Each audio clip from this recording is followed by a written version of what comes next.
Hello everyone.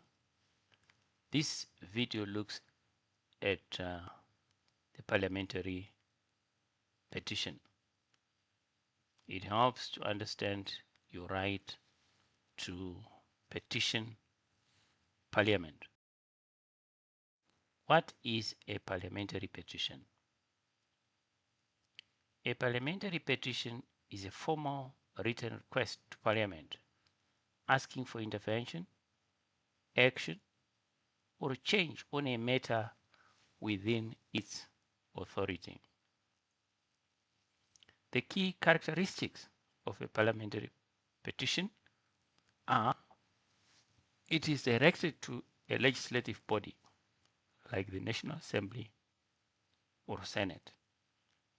It requests redress of grievance or proposes policy or legislative change, and can be submitted by individuals or groups on behalf of communities.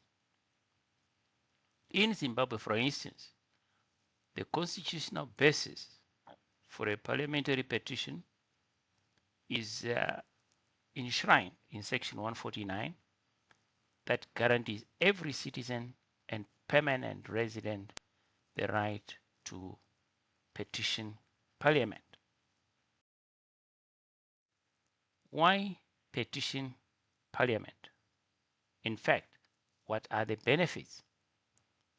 In terms of the citizens, it is a direct pathway to raise issues with decision makers, and it's a platform to mobilize support for causes. And it is a right that predates even the right to vote. In terms of Parliament, it brings public views into legislative process, and it also alerts Parliament to issues they may not know about, and enhances public participation in democracy. What are the potential outcomes? Potential outcomes are committee inquiries, can be debates, government responses, or policy change. Who can submit a petition? In Zimbabwe, Section 149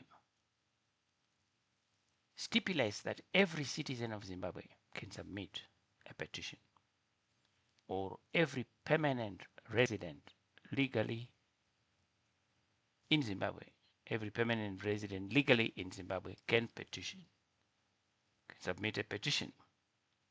The general parliamentary standards are that citizens and residents over a certain age can submit a petition, and this varies by country.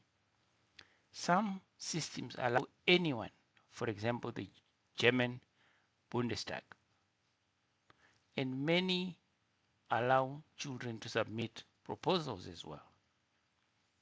The requirements: you must have standing or interest in the matter, and you cannot petition on matters pending before the courts, those that are sub judice.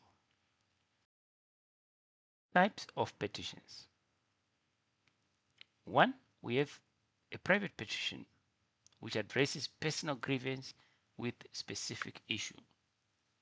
Then we have a public petition, which requests Parliament or government to make broader change, and often presented on behalf of a group following a campaign.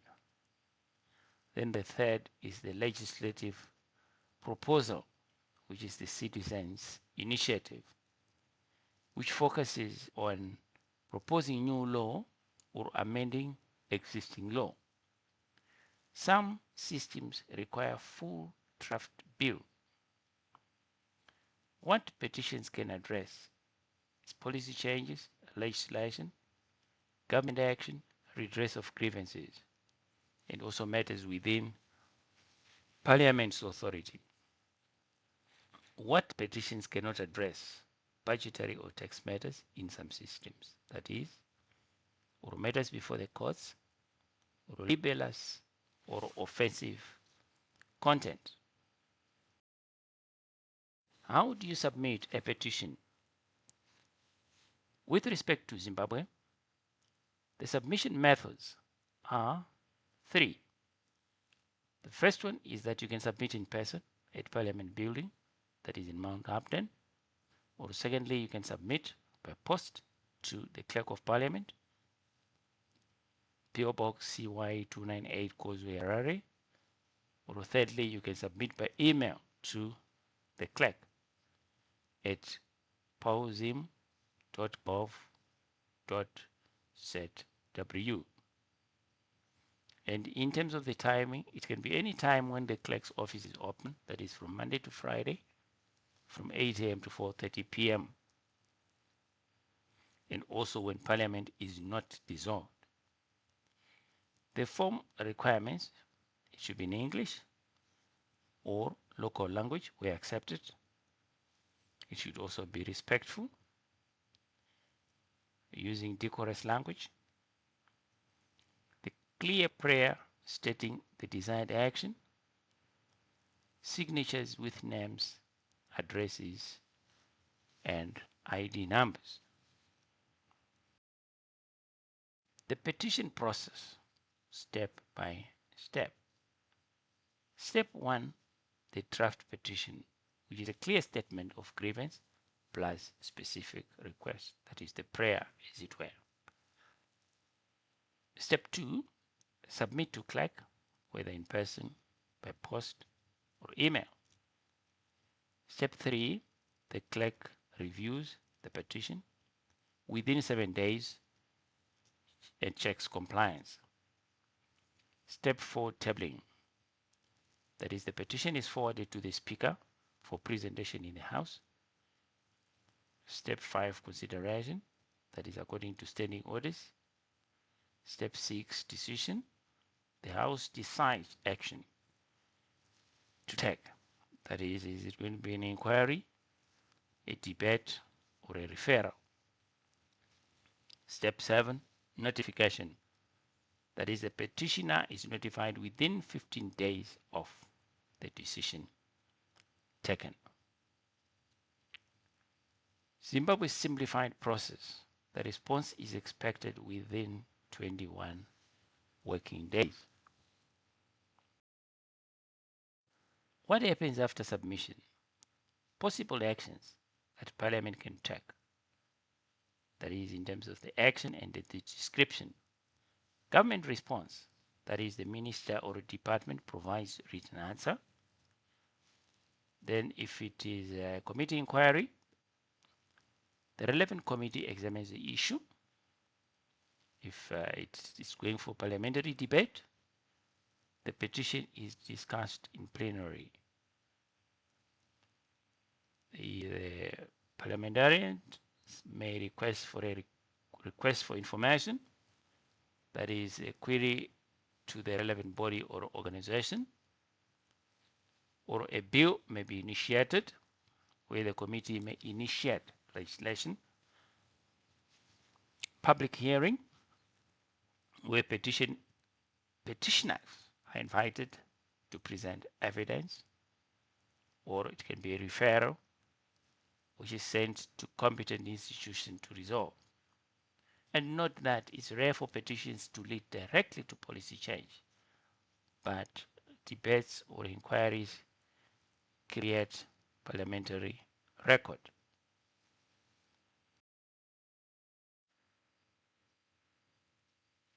What are the challenges and best practices for submitting petitions? So we have the challenge and the impact. There may be limited public awareness, that is, people may not know how to use the system. Then you also have complex procedures which can confuse first-time petitioners, and MP sponsorship required, and this could be a barrier if you can't secure the MP support. Then signature thresholds, these may disadvantage small minorities then limited resources. This would delay the processing. In terms of best practices for success, the petition must be clear with a specific prayer stating the desired outcome and evidence of efforts to resolve through other channels, respectful language, no alterations, gather supporting signatures from affected community, must be a follow-up with committee if referenced. You also need to keep copies of all submissions. Key takeaways and resources. Remember, the right to petition in Zimbabwe is guaranteed in Section 149 of the Constitution of Zimbabwe. 2. Any citizen or resident can petition Parliament. 3. Multiple submission channels are available. That is, it can be in person, by post, or email. The response timeline is 21 working days in Zimbabwe, and various outcomes are possible from the petition process, from response to debate to policy change. Thank you for watching. If this video was helpful, please like, share, and subscribe for more parliamentary skills development tips. Your consultant services platform, +263 78 566 9249.